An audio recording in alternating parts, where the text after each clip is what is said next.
Alright, welcome to another Robot Adventures review. Come by.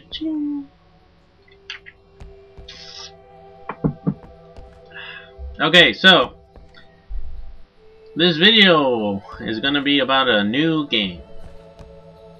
If you don't like it, then don't watch. Hopefully I can make it through this video without coughing or sneezing or something. The game is called FireFall. It's in beta right now. Today is December 9th, 2012. And I noticed I was invited to the beta. I had signed up for this game. And I had been invited for the previous beta test, but I never checked my mail, so I was an idiot. So, but I was excited about this game. That's why I signed up for it. And I know some of you guys don't know much about gaming, or don't know much about computers, or don't have a lot of time, or don't have a lot of money to spend on games. But for those reasons, I think that this game is good for you, and you should take a look at this game. So I'm gonna take it kind of simple, kind of basic, and explain the game. And for those of you who know all this already, remember there was a point where you didn't know this, and someone had to explain it to you. So, be patient. First of all, FireFall. It is a free-to-play game. And what does that mean? That means you can play it for free. And the game maker makes money off of the game, not on purchases, but on maybe advertising. So lots of the cell phone games you see have a lot of advertising around them.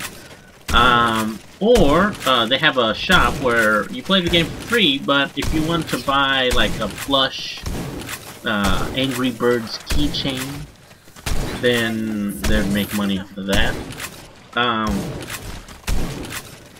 Or another way they make money is called microtransactions. So these microtransactions are, you know, small bits of items that you can buy in the game, which will modify your player. So for example, if you want your character to have like a sombrero, or you want your character to have like Salvador Dali mustache, you could buy that on in the game with real world money, and that would distinguish you from the other characters in the game. So usually how it works is that the game is free. You'll download the client, the game, and you can play it, but the starting character is very generic and has very basic skills or basic abilities, basic looks. And if you want to make yourself different, well, then you would buy, you know, different options, like different hairstyles or different somethings, different clothing. There's you know, Angry Birds is a very famous game, but maybe another very popular game, but that isn't as famous, or maybe it's only famous in the gaming community, is League of Legends. It's a very popular game, but it is also known for its I guess, troll-like community. Toxic, I guess, unfriendly at times community. League of Legends is a MOBA game where it's a multiplayer online battle arena. It's kind of like a strategy 5-man team game where they have 2 teams and they try to invade each other's area and take over their base. That's one type of game. Their community, they have tournaments and stuff like that. There's lots of money going into that game, but yeah, the community, I don't know if it's really friendly. A lot of people don't like. I've played it a little bit, but yeah, just it takes a while. It takes like one match is a while. It takes maybe 30, 40 minutes, 45, I think. And yeah, and then the people will start hating, like, oh, you suck, you're a noob. A noob being the rookie. Of course, I'm a rookie. I've never played this game. But other games with I guess famous intellectual property IPs, Star Trek is online. Star Trek Online is free to play, and I play that game. I like it. It's kind of, you know, I'm a Trekkie, a Trekker, a Trekster. I got those Starship Robot Adventures flying around. It's pretty cool. If you want to modify my spaceship, I can buy some things and add some stuff, but I don't really play it that much. The graphics look kind of simple, but it's, you know, it's a free-to-play game.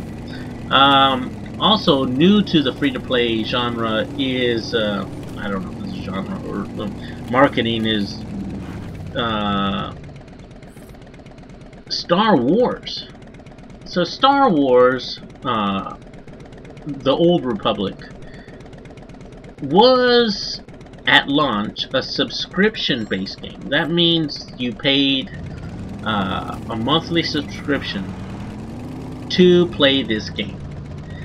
And you know, the Star Wars, it's huge. It's a huge IP. Everyone knows Star Wars. So it had a lot going, you know, for it before the game launched, but after the game launched, the gameplay wasn't all that fun. It seemed the user interface seemed similar to that of Star Wars. It had a little blue thing with little, you know, skill things on it, and you swing your lightsaber. And, it's okay. I like it. You know, I played a little bit. I was a green Jedi lady, but yeah, I don't know. It didn't really catch my attention that hard. And you know, these online games, they're meant to be played with friends. Biggest MMO, massively multiplayer online game, was World of Warcraft. That had about 10 million people playing that game. And that was a subscription-based game where you play monthly, and you play that game with a lot of people. So, but I liked World of Warcraft, but I didn't like it enough to pay the monthly subscription. So I stopped playing. I was a hunter. That was their profession. And it's kind of cartoony, you jump around and stuff like that.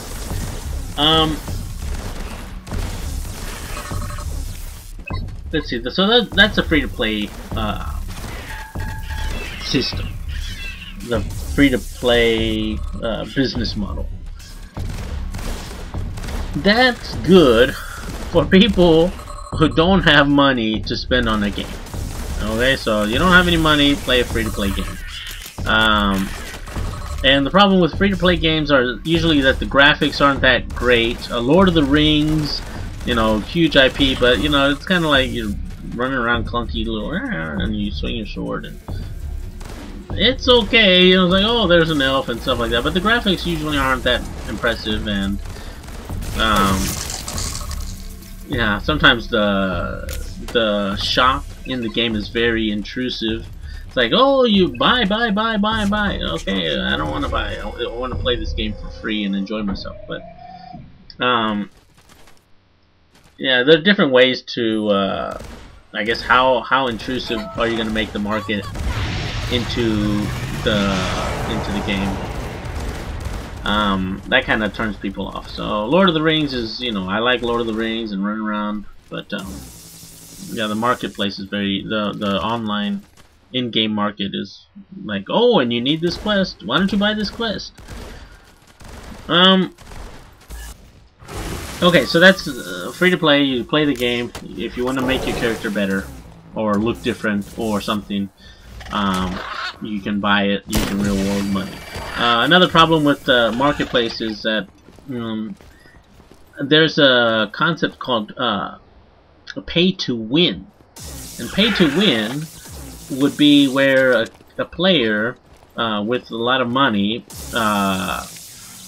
would spend, you know, $200 or $1,000. You know, it depends on the item. People crazy enough to buy this stuff, but they would get some super weapon or something like that, and then in the game they just run around and kill everybody. And, I just killed everybody. It's not really fair or balanced or anything. It's like, oh, okay, yeah, that just ruined my experience. I was running around playing and some guy came over and killed me with one hit. Okay, that was, wow, that's fun. That's one reason I don't play that much first-person shooter FPS, because sometimes I'm just walking around, what's going on? Boom, I'm dead. What the hell happened? I just got killed. So yeah, so overpowered items, that's a negative side of you know, the online market, the in-game marketplace, and but the creators of FireFall have been trying to avoid that. They've said, you know, they don't want a pay-to-win type of game, and I think that's great. It's not selfish, and it makes it a lot more balanced. So that's on the marketing side, on the business side of that. Another thing on the time side, kind of related to money. Playing the game, you want to play the game, you want to do some activities, you want to feel like you're progressing and achieving and gaining something. You're putting in time to play this game, and you want to feel like you're enjoying yourself and you're having fun and you're moving forward. You don't want to feel like you're not moving, and that you don't want to do the same thing over and over and over, and that is what is called grinding. And this concept of grinding, or this play style, is used to slow down a character's progression. They have to kill, or they have to do the same thing or over and over and over and over, so they can then slowly level up, and they can get the next level item. And then after they get that next level item, they can go and kill the final monster, or the next level higher monster, or do the next level activity. This is of course based on the leveling curve. There is a level, so for example, the first few levels are very easy to get, from level 1 to level 2 to level 3, but then to get from level 10 to level 11 is a lot longer. It's because the curve is almost exponential, and yeah, that kind of curve is I guess depending on the type of person. If the person likes grinding, and it could be, I guess, relaxing to some people, the same way knitting is, or the same way watching boring television shows is. That same way, just doing the same repetitive act over and over and over is a way of relaxing for some people. For other people, it's like incredibly boring and they don't want to do it. So, right now in FireFall, I've been playing and I've been leveling, I think, fairly easily.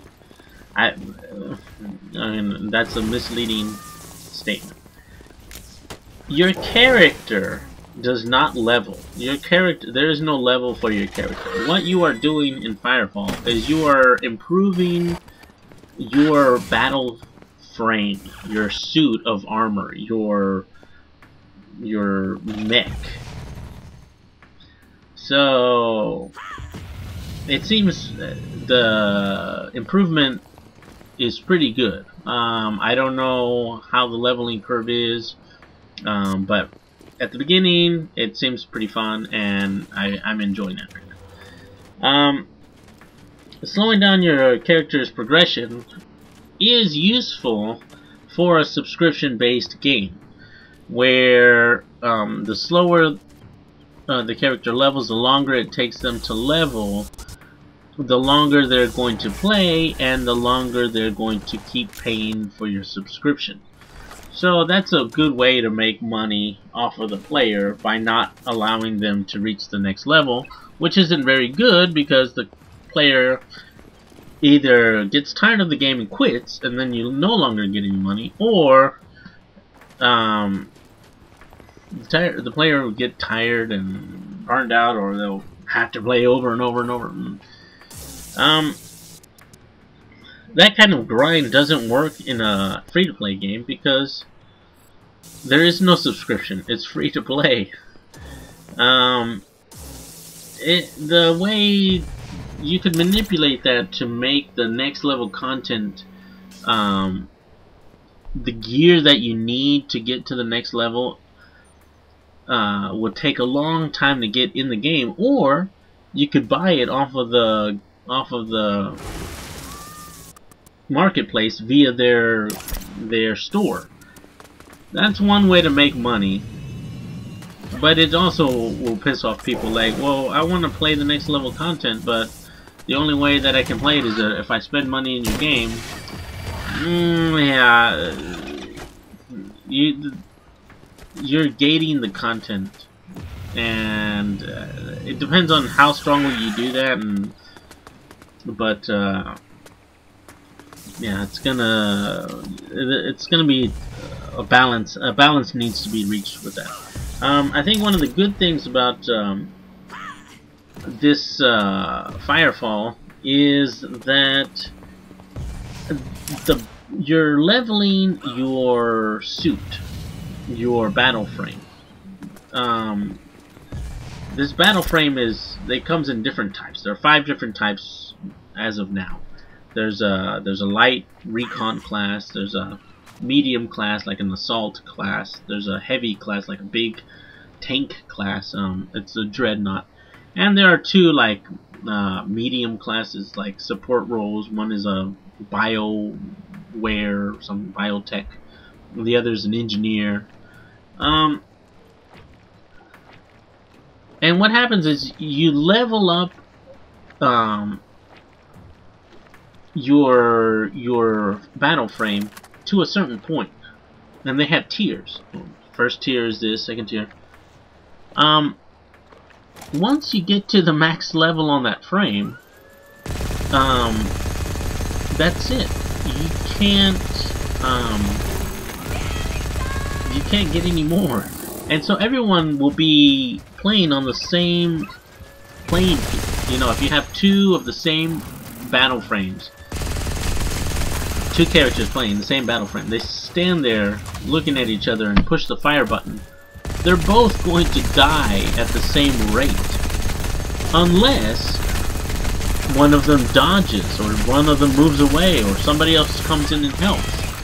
So basically, the game turns into a game of strategy instead of a game of who has the more powerful weapons or who has the more powerful something. And I think that's a great way to go with it.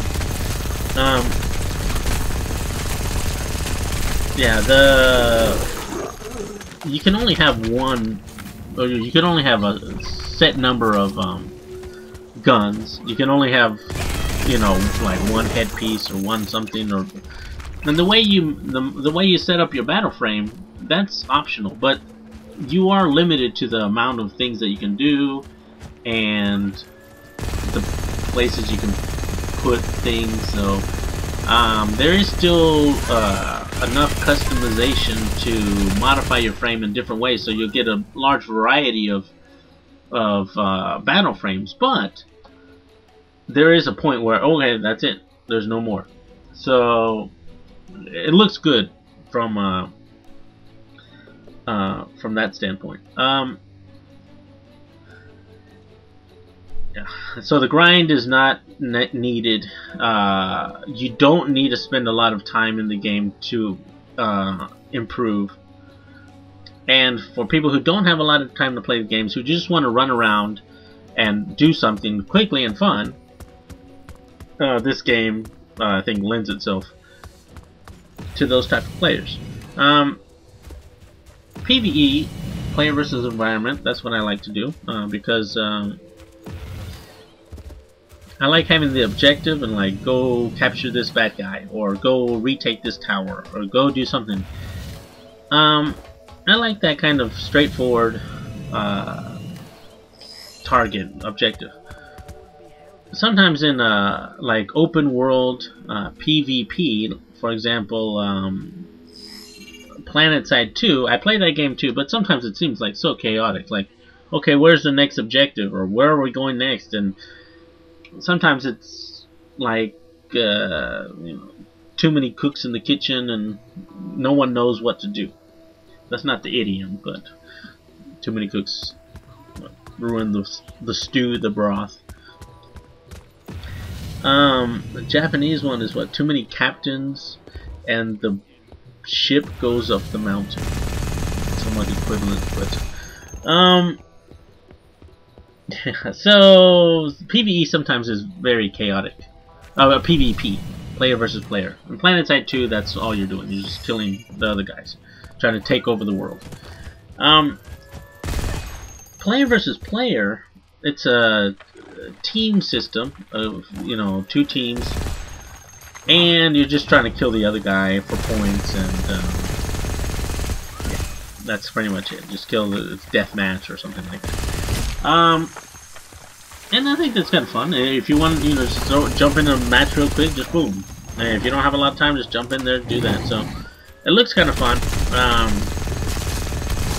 And yeah, you get a lot of XP and points and stuff like that. And then with those XPs and points, even if you lose, you still get, you know, a lot of experience, and you use that experience to modify your frames. And because it's a tier system, once you max out, well, then everyone's on the same level. So then again, it's also very fun.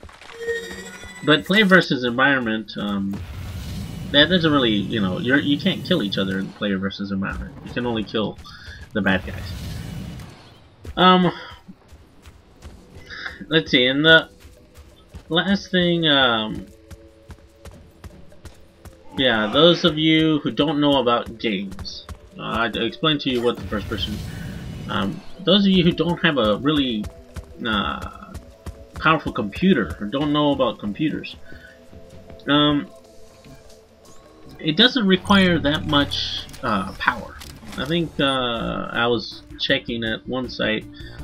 I think the minimum or the recommended requirements are like a 4-core and 4 gigs of RAM and that's 4850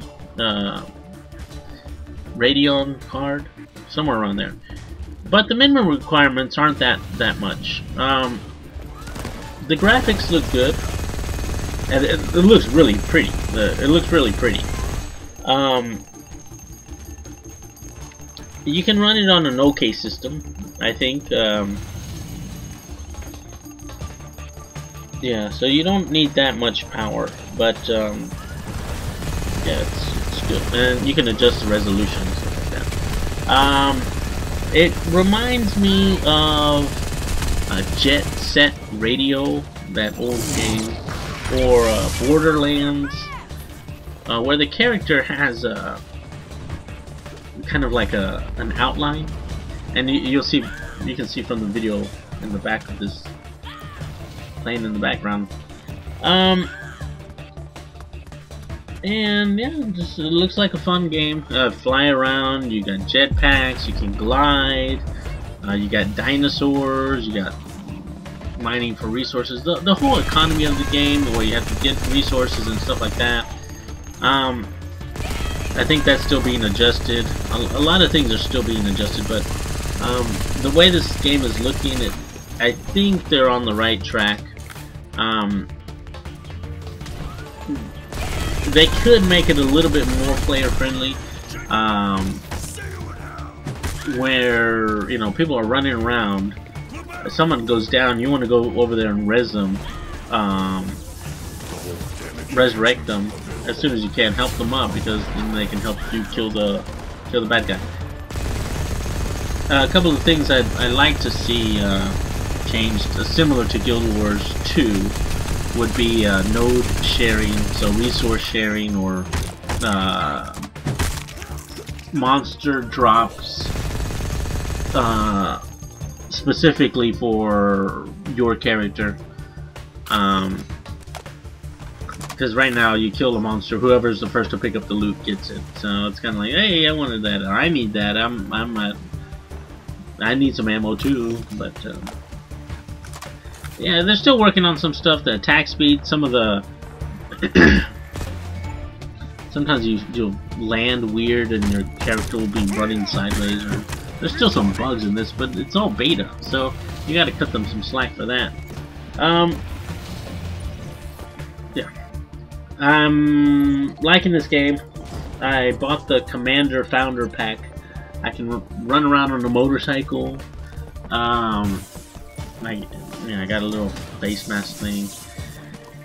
I'm just putting this video out there for you guys to take a look at it. I think it's on the right track. I think in the future, if, you know, there's so much more they can do with it. Introduce new vehicles, do something else. But yeah, if they I think they can make this game a lot of fun. And because of the cartoony nature of it, I think it will be able to maintain, I guess, its playability. It won't look so dated. You know, when you get, when you try to go more photorealistic, it looks dated, you know, a few years down the line. So the cartoony aspect lends itself more to being played for several years. So, and I think that'll be I guess an overall intro into this thing. So for those of you who don't have money, it's free to play. For those of you who don't have time, there's PvP, and it's pretty quick to level up, so you don't have to put a lot of grind time. There's none of that.